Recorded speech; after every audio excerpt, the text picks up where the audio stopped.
Le vent salé de la Méditerranée fouettait son visage comme une gifle oubliée, mais Sandrine ne sciait pas. Devant elle, dans la salle de bal somptueuse de l'hôtel Majestic à Barcelone, une vingtaine de regards familiers se figèrent, leurs sourires figés en masque de stupeur. « Mes chers anciens camarades », lança-t-elle d'une voix claire et tranchante, un verre de cava à la main, il est temps de trinquer à la mémoire sélective. 5 ans plus tôt, dans les ruelles étroites du quartier gothique de Barcelone, l'air embaumait les jasmins et les promesses brisées. Sandrine avait 23 ans, une silhouette élancée moulée dans une robe d'été légère, ses cheveux châtains cascadant librement sur ses épaules. Elle était l'une de ces âmes bohèmes qui hantaient les cafés de la Rambla, une étudiante en arts plastiques à l'université de Barcelone, rêvant de toiles immenses où les couleurs se mêlaient comme des amours interdites. Ses yeux verts, vifs et curieux, capturaient le monde avec une intensité qui désarmait. Elle vivait pour l'instant, pour les rires partagés autour d'un vermut tiède, pour les nuits où la guitare flamenco pleurait sous les étoiles. C'était lors d'une fête d'été, dans un appartement exigu du Born, que tout avait commencé. Les murs suintaient de chaleur, l'air chargé de fumée de cigarettes et de parfums bon marché. Sandrine s'était faufilée parmi la foule d'étudiants, un verre de sangria à la main, observant les corps qui dansaient au rythme d'une musique andalouse volée. Et puis, elle l'avait vue, Coralie. 22 ans, une beauté française exilée à Barcelone pour un échange Erasmus, avec des cheveux blonds coupés au carré qui encadraient un visage d'ange déchu. Ses yeux bleus, profonds comme la mer au large de la Costa Brava, brillaient d'une malice espiègle. Coralie portait une chemise en plan lin, nouée à la taille, révélant un ventre plat et une peau hâlée par le soleil catalan. Elle riait, un rire cristallin qui coupait le brouhaha, entourée d'un cercle d'amis ses camarades arrogants, comme Sandrine les appellerait plus tard dans ses nuits d'insomnie. « Tu danses » avait lancé Coralie en s'approchant, son accent parisien roulant comme une caresse sur les voyelles espagnoles. Sandrine avait rougi, un feu inattendu montant à ses joues. Elles avaient dansé, d'abord timidement, puis avec une urgence qui faisait taire la pièce. Les mains de Coralie sur ses hanches, légères comme des papillons, avaient allumé une étincelle que Sandrine n'avait jamais connue. Cette nuit-là, sous les draps froissés d'un lit d'étudiante, elle s'était découverte. Les lèvres de Coralie, douces et insistantes, avaient exploré les courbes de Sandrine avec une tendresse qui effaçait les doutes. « Tu es à moi, maintenant » avait murmuré Coralie dans l'obscurité, ses doigts traçant des arabesques sur la peau nue de Sandrine. Et Sandrine avait cru, pour la première fois, qu'un amour pouvait être aussi pur que les vagues embrassant les falaises de Montserrat. Les jours suivants furent un tourbillon. Elle se promenait main dans la main le long de la plage de la Barceloneta, ignorant les regards obliques des passants. Coralie, avec son bagage culturel parisien, parlait de Sartre et de Beauvoir comme d'anciens amants, citant des passages de Le deuxième sexe qui faisaient rougir Sandrine de fierté. « L'amour n'a pas de genre, ma chérie », disait-elle en piquant un baiser sur la tempe de Sandrine, sous le regard indifférent des mouettes. Sandrine, plus réservée, plus ancrée dans la terre catalane, répondait par des silences complices, par des esquisses rapides sur son carnet, Coralie endormie, ses cils comme des ailes de papillon, ou Coralie riant, la tête rejetée en arrière, exposant la courbe gracile de son cou. Mais autour d'elle gravitait ce cercle d'amis, ces camarades, que Coralie avait ramenés de ses soirées Erasmus. Il y avait Javier, le fils d'un banquier madrilène, avec son sourire carnassier et ses chemises impeccables, Elena, une héritière andalouse aux ongles laqués de rouge, qui collectionnait les ragots comme des bijoux, et puis les autres, une brochette d'aristocrates en herbe qui se moquaient des provinciaux et des originaux. Il tolérait Sandrine, la trouvant pittoresque, avec son accent catalan chantant et ses idées artistiques folles. Mais quand les rumeurs sur Sandrine et Coralie commencèrent à circuler, un baiser volé vu par un voisin, un murmure dans un café, les masques tombèrent. Ce fut lors d'une soirée au El Xampañé, une taverne mythique nichée dans les ruelles du Bari gothique, que la première fissure apparut. Les verres de cava pétillaient sous les lampes tamisées, l'air rempli d'odeurs d'escabeche et de rires forcés. Sandrine, un peu ivre, avait enlacé Coralie par la taille, un geste innocent. Javier avait ricané le premier. « Regardez notre petite artiste, elle joua à la lesbienne ce soir ?» Les rires avaient fusé, acides comme le citron dans le cava. Elena avait ajouté, d'une voix mielleuse, « C'est mignon, Sandrine, mais sérieusement, Coralie, tu mérites mieux qu'une expérience. » Coralie avait ri aussi, un rire nerveux, détachant doucement la main de Sandrine. Allez, les filles, c'est juste du fun, avait-elle dit, ses yeux évitant ceux de Sandrine. Sandrine avait senti son cœur se contracter, comme une toile déchirée. Elle s'était levée, prétextant une migraine, et avait fui dans la nuit barcelonaise, les larmes brouillant les lumières des réverbères. Coralie l'avait rattrapée près de la fontaine de la Plaça Royale, sous la pluie fine qui commençait à tomber. Ce n'était rien, ma belle, juste des idiots. Je t'aime, tu le sais. Elle s'était embrassée là, arrosée par l'averse, et Sandrine avait pardonné, comme on pardonne à l'orage qui passe. Mais la graine du doute était plantée. Les semaines suivantes, les moqueries se firent plus insidieuses. Des messages anonymes sur les réseaux, attention, Sandrine mort, avec une photo truquée d'elle deux. Ravière organisait des fêtes mixtes où Sandrine se sentait de trop, une intruse dans son propre monde. Coralie, tiraillée entre son amour naissant et le confort de ce cercle social, oscillait. Ils ne comprennent pas, plaidait-elle, mais ses absences se multipliaient. Sandrine, seule dans son petit atelier près de la Sagrada Familia, peignait des toiles sombres, des vagues déchaînées engloutissant des figures enlacées, des ombres qui se touchaient sans se voir. Le point de non-retour survint lors de la fête de fin d'année, dans une villa louée sur la Costa Brava. La mer rugissait au loin, les vagues se brisant sur les rochers comme des avertissements ignorés. Sandrine était arrivée en retard, son cœur battant la chamade après une dispute matinale avec Coralie au téléphone. Elle avait trouvé la scène dans le salon, Coralie, riant aux éclats, les lèvres collées à celles de Ravière dans un baiser théâtral. Les amis applaudissaient, hilar. C'est pour rire, Sandrine, s'était exclamée Elena en la voyant pâlir à l'entrée. Mais le rire de Coralie sonnait faux, et ses yeux, quand ils croisèrent ceux de Sandrine, étaient fuyants, coupables. Traîtresse, avait murmuré Sandrine, sa voix brisée comme du cristal. Elle avait tourné les talons, courant dans la nuit vers la plage déserte. Le sable froid sous ses pieds nus, les vagues léchant ses chevilles, elle avait pleuré jusqu'à l'aube, le sel de ses larmes se mêlant à celui de la mère. Coralie l'avait suivie, suppliante. C'était une blague stupide, je suis à toi, seulement à toi. Mais les mots sonnaient creux, empoisonnés par les rires complices des autres. Sandrine avait vu clair, cet amour, si pur au début, était devenu une prison dorée, forgée par les chaînes invisibles de l'arrogance sociale. Le lendemain, elle avait fait ses valises. Pas un mot d'adieu à Coralie, juste une lettre glissée sous la porte. Tu m'as appris l'amour, mais tes amis m'ont appris la solitude. Adieu. Elle avait pris un train pour Madrid, puis un vol pour Paris. Ironie du sort, la ville de Coralie. Là-bas, dans la capitale française, elle s'était réinventée. Embauchée comme assistante dans une galerie d'art du Marais, elle avait grimpé les échelons à force de nuits blanches et de toiles vendues à prix d'or. Ses œuvres, imprégnées de cette douleur catalane, avaient touché un public friand de récits intimes. Un mécène influent, touché par son histoire, l'avait propulsée vers une start-up tech à Lyon. Sandrine avait appris le code, les algorithmes, transformant ses passions en empire numérique, une plateforme d'art immersif qui valait désormais 100 millions d'euros. 5 ans avaient passé, et voici qu'elle revenait à Barcelone, non plus comme une ombre brisée, mais comme la PDG triomphante de Arte Virtuel. L'invitation à la gala d'anciens élèves de l'université n'était pas un hasard, elle l'avait orchestrée, un retour en force calculé. Dans la salle de bal, sous les lustres cristallins, les anciens camarades la dévisageaient. Ravière, bedonnant et chauve précocement, serrait un verre trop fort. Elena, ridée par les excès, affichait un sourire crispé. Et Coralie. Coralie était là, au premier rang, ses yeux bleus agrandis par la surprise, son alliance discrète à l'annulaire gauche brillant comme une moquerie. À la santé des illusions perdues, reprit Sandrine, levant son verre. La salle resta muette, l'air chargé d'un malaise palpable. Elle s'avança, son tailleur sur mesure soulignant sa assurance nouvelle, ses cheveux châtains relevés en un chignon sophistiqué. Vous vous souvenez de moi? La petite lesbienne pittoresque que vous avez moquée pour un baiser volé? Celle que vous avez chassée comme un chien errant? Eh bien, regardez-moi maintenant. J'ai bâti un empire pendant que vous jouiez aux apparences.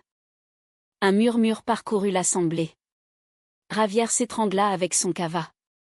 Sandrine, c'était il y a longtemps. On était jeunes, idiots.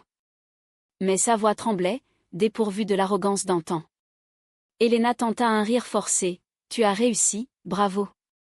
On est fiers de toi. Sandrine la transperça du regard. Fière?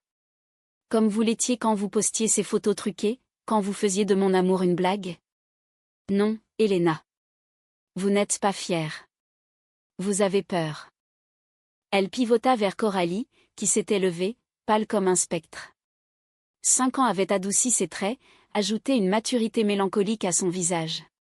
Sa robe bleu marine, simple et élégante, contrastait avec la fluidité juvénile d'autrefois.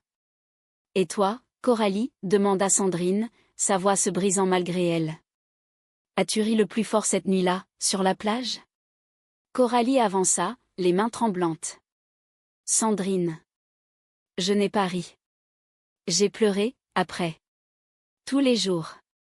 Ravière était une erreur, une façade pour les plaire. Je t'ai cherché partout. Les invités retenaient leur souffle, captivés par ce drame qui se déroulait sous leurs yeux. Sandrine sentit une vague familière monter en elle, la colère, mêlée à ce résidu d'amour qui refusait de mourir. Tu m'as trahi pour eux.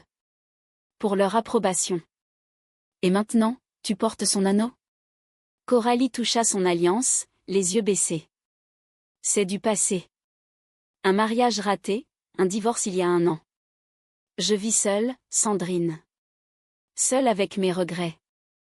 La PDG hésita, le cœur battant. Autour d'elle, les anciens camarades semblaient rapetissés, leurs arrogances fanées comme des fleurs sous la tramontane. Ravière marmonna une excuse et s'éclipsa, Elena suivit, traînant son ego blessé. La salle se vida peu à peu, laissant Sandrine et Coralie face à face, sous le regard indifférent des serveurs. Viens, murmura Sandrine enfin, tendant la main. Elles sortirent sur la terrasse de l'hôtel, dominant la ville endormie. La mer scintillait au loin, un miroir d'argent sous la lune. Coralie s'approcha, hésitante. Pardonne-moi. J'étais faible, terrifiée par leur jugement. Mais toi. Tu étais ma lumière. Sandrine la regarda, les ans effaçant partiellement les cicatrices. Et maintenant? Coralie sourit, un sourire fragile. Maintenant, je suis libre. Si tu le es encore. Leurs lèvres se rencontrèrent, douces et urgentes, comme 5 ans plus tôt. Mais cette fois, il n'y avait pas de public moqueur, pas de chaînes invisibles. Seulement 2 femmes, réconciliées avec leur passé, prêtes à peindre un avenir sur la toile vierge de la nuit barcelonaise. Sandrine, la PDG à 100 millions, avait gagné plus que de l'argent, elle avait reconquis son cœur, et avec lui, une humanité profonde, tissée de pardon et de résilience.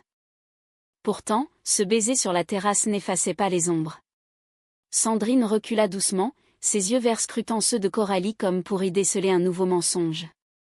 La brise marine portait l'écho distant des vagues, un rythme hypnotique qui contrastait avec le tumulte intérieur de Sandrine. Ce n'est pas si simple, dit-elle, sa voix un murmure rauque. 5 ans, Coralie. 5 ans à reconstruire ce que tu as brisé en une nuit. Coralie hocha la tête, les larmes perlant au coin de ses paupières. Je sais. Laisse-moi te raconter, au moins. Laisse-moi réparer. Elles s'assirent sur un banc de pierre, les lumières de la ville s'étalant à leurs pieds comme un tapis de joyaux. Coralie parla, d'une voix entrecoupée, dévidant le fil de ses années perdues. Après le départ de Sandrine, elle avait sombré. Les rires des camarades sonnaient désormais faux à ses oreilles. Ravière, avec son charme factice, était devenu un amant fade, un palliatif à la passion vraie. Il s'était marié par défi, dans une cérémonie guindée à Madrid, entouré de familles qui ignoraient tout de l'histoire sous-jacente. Mais la nuit de noces, Coralie avait pleuré dans les bras d'un mari indifférent, murmurant le nom de Sandrine dans son sommeil. Le divorce avait été un calvaire, des avocats âpres, des amis qui prenaient parti toujours du côté de l'apparence sociale. Coralie s'était retrouvée seule dans un appartement vide du Exemple, les murs nus reflétant sa solitude. Elle avait repris des études en littérature comparée, se réfugiant dans les pages de Proust et de Yourcenar, ces voix françaises qui chantaient l'amour interdit avec une élégance douloureuse. J'ai lu Mémoire d'Adrien Sanfoy, confia-t-elle, un sourire amer aux lèvres. Pour me rappeler que l'amour, même brisé, laisse une empreinte éternelle. Sandrine écoutait, partagée entre la pitié et la rancune. Elle raconta à son tour, Paris d'abord, cette ville grise et pluvieuse qui l'avait accueillie comme une amante revêche. La galerie d'art où elle avait commencé comme factotum, nettoyant les cadres dorés tout en rêvant de gloire. Puis Lyon, avec sa start-up naissante. J'ai codé jusqu'à l'aube, dit-elle. Mes toiles virtuelles, des mondes immersifs où l'on peut toucher l'amour à travers un écran. Ironique, non. J'ai fui le réel pour le créer en pixels. Son entreprise avait explosé, des investisseurs parisiens, des partenariats avec le Louvre, une valorisation fulgurante à 100 millions. Mais le succès était solitaire, les nuits, elle revoyait encore la plage de la Costa Brava, le sable froid sous ses pieds. « Pourquoi es-tu revenue » demanda Coralie, sa main effleurant celle de Sandrine. La PDG hésita. Pour clore le chapitre. Pour leur montrer que je n'étais pas la victime qu'ils avaient faite de moi. Et pour toi. Pour voir si le fantôme que j'avais idéalisé existait encore. Le lendemain, Sandrine plongea dans les affaires. La conférence sur l'art numérique au Palau de la Musica Catalana était son terrain de jeu vêtu d'un ensemble pantalon gris perle, elle monta sur scène, sa voix résonnant dans l'acoustique parfaite de la salle. L'art n'est pas une possession, déclara-t-elle, projetant des images de ses installations virtuelles, des couples enlacés dans des mondes oniriques, des couleurs vives défiant la gravité. La foule applaudit, des critiques parisiens prirent des notes fiévreuses. Parmi eux, Ravière et Elena, invités par obligation mondaine, se tordaient les mains. Ravière, désormais employée dans la banque paternelle, sentait la précarité de son existence. Elena, divorcée et endettée, voyait en Sandrine un miroir impitoyable de ses échecs. Après la conférence, une réception eut lieu dans les jardins du palais. Sandrine circulait, champagne en main, saluant des mécènes avec une grâce calculée. Coralie apparut, un bouquet de jasmin à la main, ces fleurs qui embaumaient leurs souvenirs. « Pour toi » dit-elle simplement. Elles s'éloignèrent, marchant vers le quartier gothique, les ruelles familières défilant comme des pages d'un livre rouvert. Elles s'arrêtèrent à Aix-en-Pagnet, cette taverne maudite. Ironie, murmura Sandrine en commandant 2 verres de cava. Retour à la case départ. Assise à une table en bois usé, elles parlèrent des heures. Coralie avoua ses tentatives pour contacter Sandrine, des lettres renvoyées, des emails effacés. J'ai même été à Paris, une fois. Devant ta galerie, je t'ai vu rire avec un client. Tu semblais si entière. Sandrine rit, un rire teinté de tristesse. Entière ? J'étais un puzzle recomposé à la va-vite. Leurs mains se frôlèrent sur la table, un contact électrique. Cette nuit-là, elles marchèrent jusqu'à l'appartement de Coralie, un loft modeste avec vue sur la cathédrale. Pas de précipitation, seulement des regards, des confessions chuchotées. Quand leurs corps se mêlèrent enfin, ce fut avec une tendresse mature, des caresses qui exploraient non plus la nouveauté, mais la profondeur des cicatrices. Mais le passé n'était pas mort. Le lendemain matin, un appel, Elena, suppliante. Sandrine, écoute-moi. Ravière est ruiné. Il a parié gros sur des actions foireuses. On a besoin d'aide. Pour l'amour de l'ancien temps. Sandrine raccrocha, furieuse. Ils n'ont pas changé, dit-elle à Coralie, qui hochait la tête, coupable par association. Le conflit couvait, pardonner à Coralie signifiait-il absoudre les autres ? Sandrine décida de confronter Ravière seule, dans un café du Port-Vel. Il arriva, défait, son costume froissé. Tu as tout, maintenant. Aide-nous. C'était une blague, ses moqueries. On regrettait. Sandrine le toisa. Une blague qui a brisé une vie. Tu as volé mon amour pour ton ego. Ravière implora, mais elle partit, le laissant à sa misère. Ce soir-là, rentrant vers Coralie, elle sentit le poids de la vengeance s'alléger. Peut-être que la vraie victoire était de tourner la page, non de la déchirer. Pourtant, une tempête se profilait. Coralie reçut une lettre, un ancien amant, un Français de passage, réclamant une paternité fantôme. Un mensonge ? Sandrine douta, les ombres du passé ressurgissant. Le doute s'insinua, poison lent. Le doute grandit comme une ombre sous le soleil implacable de midi. Sandrine, dans son hôtel surplombant le Passec de Gracia, relisait la lettre que Coralie lui avait tendue d'une main tremblante. Les mots, tracés d'une écriture élégante, accusaient « Notre nuit à Séville, il y a 4 ans. L'enfant est tien, Coralie. Reviens-moi. » Sandrine sentit son estomac se nouer. Séville? Une ville qu'elle n'avait jamais visitée ensemble, mais que Coralie avait évoquée vaguement lors de leur confession. C'était après toi, avait plaidé Coralie, les yeux rougis. Une erreur d'ivresse, un soir où je noie mon chagrin. Mais il n'y a pas d'enfant, Sandrine. C'est un chantage. Sandrine voulait croire, mais les échos des rires passés résonnaient, la trahison de la plage, les excuses faciles. Elle quitta l'appartement sans un mot, marchant seule vers la Sagrada Familia, cette basilique inachevée qui semblait mirer son âme fracturée. Les tours gothiques s'élevaient, incomplètes comme son cœur. Là, au milieu des touristes, elle pleura non pas de rage, mais d'une fatigue profonde.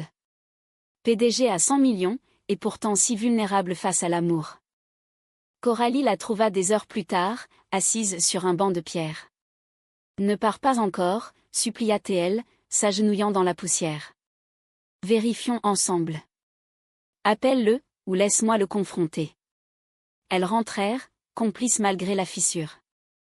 Un appel passé, l'homme, un fantôme alcoolisé, avoua le mensonge pour de l'argent. Rire amer, soulagement teinté d'amertume. « Pourquoi les fantômes ne meurent-ils jamais ?» murmura Sandrine, serrant Coralie contre elle. Les jours suivants furent un ballet délicat. Sandrine supervisait l'expansion d'Arte Virtuelle à Barcelone, un partenariat avec le MACBA, des ateliers immersifs où les visiteurs vivaient des amours virtuels. Coralie l'accompagnait, sa présence un baume.